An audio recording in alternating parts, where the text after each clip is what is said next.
আল্লাহুম্মা সাল্লি আলা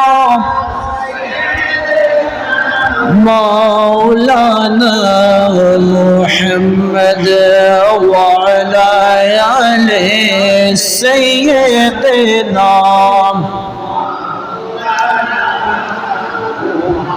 দুন্দুল গোড়া কেঁদে বলে